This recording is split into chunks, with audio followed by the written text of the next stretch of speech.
नमस्कार दोस्तों, स्वागत है आप सभी का। यूपी टेट 2021 परिणाम सूचना को लेकर के बात करेंगे। यहाँ पर आप सभी को पता है कि कल रिवाइज्ड आंसर की तो आ गई है, लेकिन अभी भी लाखों हज़ारों अभ्यर्थी इस आंसर की से संतुष्ट नहीं है। उनका कहना है कि जो प्रश्न कॉमन अंक जिन पर मिलना चाहिए था नहीं दिया गया है। कुछ प्रश्नों के विकल्प में भी बदलाव किया गया है, वहाँ पर भी आपत्ति है छात्रों को। तो क्या यहाँ पर मामला फिर से कोर्ट में जा सकता है?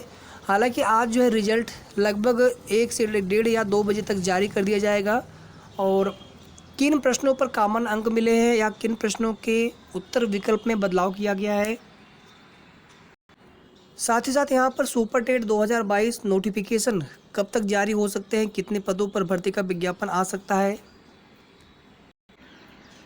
उत्तर प्रदेश शिक्षक पात्रता परीक्षा 2021 में पीएनपी की तरफ से आपत्तियों को सही मानते हुए रिवाइज्ड आंसर की जारी की गई, जिसमें आप देखेंगे प्राइमरी लेवल पर कुल 5 प्रश्नों पर जिनके दो या अधिक विकल्प होने की दशा में 5 कॉमन अंक, और हायर या कह सकते हैं अपर प्राइमरी में 3 कॉमन अंक देने का फैसला किया है। हालांकि ये 3 कॉमन अंक जो है उर्दू, सामाजिक विज्ञान और मैथ साइंस अलग अलग विषयों के हिसाब से दिया गया है। प्राइमरी लेवल में सीडीपी में 1, इंग्लिश में 3 और संस्कृत में 1 कॉमन नंबर दिया गया है।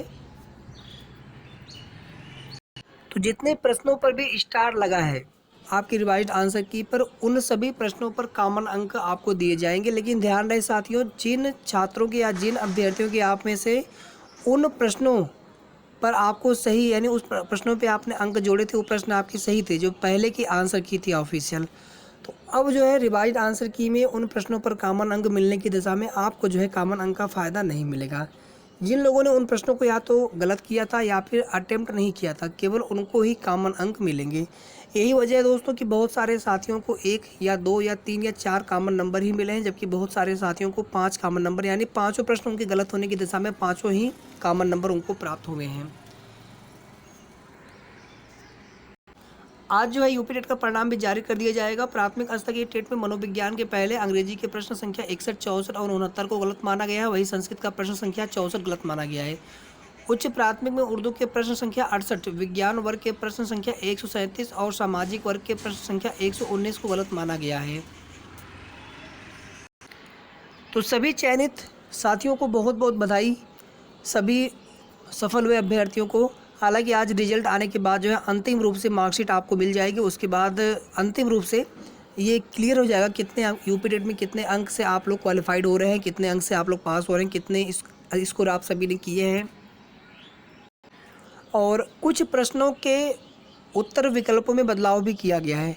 एसएसटी वाले कुछ प्रश्न हमने देखे, पूरा मैं नहीं देख पाया हूँ, अलग अलग जो सेक्शन है या फिर प्राइमरी और अपर प्राइमरी में, तो उम्मीद करता हूँ कि आप सभी ने चेक कर लिए होंगे प्रॉपर तरीके से अपने अपने आंसर की। रिजल्ट जो है दोस्तों आज आप मान के चलिए कि 12 बजे के बाद कभी भी जारी हो सकता है। और इसके बाद देखिए दोस्तों, यहाँ पर अभी भी कुछ प्रश्नों को लेकर के अभ्यर्थी जो है नाखुश हैं, और उनका कहना है कि इन प्रश्नों पर भी या तो कॉमन अंक मिलने चाहिए थे या फिर इन प्रश्नों का ये विकल्प उत्तर विकल्प सही होना चाहिए था। तो हो सकता है कि आने वाले समय में छात्र न्याय के लिए कोर्ट जाने को विवश हों, या फिर देखते हैं क्या होता है। जो भी आगे की अपडेट्स होगी उसकी भी सूचना आप सभी को प्रोवाइड करा दी जाएगी। अब दोस्तों यहाँ पर बात कर लेते हैं सुपर टेट 2022 विज्ञापन को लेकर के। साथियों, अगर देखा जाए सही मायने में तो कहीं पर भी आधिकारिक रूप से भर्ती विज्ञापन को लेकर के चर्चा नहीं, केवल न्यूज़पेपर के माध्यम से ही चीज़ें आपको देखने को मिल रही हैं। सच्चाई यही है और यही कटु सत्य है। कोई भी अगर ये दावा करता है, आप देखेंगे बहुत सारे कोचिंग संस्थान वाले आज से नहीं 2-3 साल पहले से दावा करते रहे, तो किसी को अपना कोर्स बेचना होता है, किसी को ऑफलाइन क्लासेस चलानी होती हैं, सभी के अपने कुछ लोगों की मजबूरियाँ भी हैं, ठीक है, कि अपना जो है चलते रहना चाहिए, क्योंकि यहाँ पर आप सभी को पता है कि रोज़गार नहीं है, तो कुछ न कुछ यहाँ पर सभी को करना पड़ेगा। कोई तैयारी करवा रहा है, कोई तैयारी कर रहा है।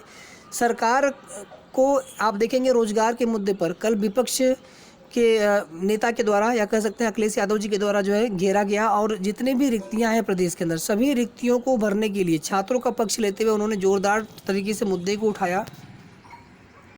सपा अधूरी भर्तियों पर संघर्ष करेगी। सपा अध्यक्ष अखिलेश यादव ने कहा है कि भाजपा नौजवानों के भविष्य के साथ खिलवाड़ कर रही है। 34 लाख से अधिक अभ्यर्थियों को अधूरी भर्तियां पूरी होने का इंतजार है। समाजवादी पार्टी इनकी समस्याओं के समाधान के लिए सदन से सड़क तक आवाज़ उठाएगी। अखिलेश गुरुवार को सरकारी भर्तियों से वंचित अभ्यर्थियों के दल को संबोधित कर रहे थे। उन्होंने कहा, अभ्यर्थियों के साथ सरकार का व्यवहार अनुचित और अमानवीय है। साथियों, उम्मीद करते हैं कि आने वाले समय में, अभी फ़िलहाल में अप्रैल के लिए उम्मीद नहीं है, लेकिन हो सकता है कि सरकार के द्वारा निर्णय लिया जाए। तो अप्रैल के बाद यानी मई, वैसे भी पहले से भी लग रहा था कि अप्रैल लास्ट या फिर मई में जो है सुपर टेट भर्ती विज्ञापन को लेकर के कार्य किया जा सकता है। तो आप सभी तैयारी करते रहिए सुपर टेट की, मेरा यही सजेशन है, निवेदन है। बाकी आगे की कोई भी सूचना, कोई भी ऑथेंटिक जानकारी होगी तो आप सभी को हमारे चैनल के माध्यम से सूचना इसी प्रकार से मिलती रहेगी। वीडियो को आप सभी प्लीज़ लाइक, शेयर और साथ में आप चैनल को ज़रूर सब्सक्राइब करके रखें। धन्यवाद।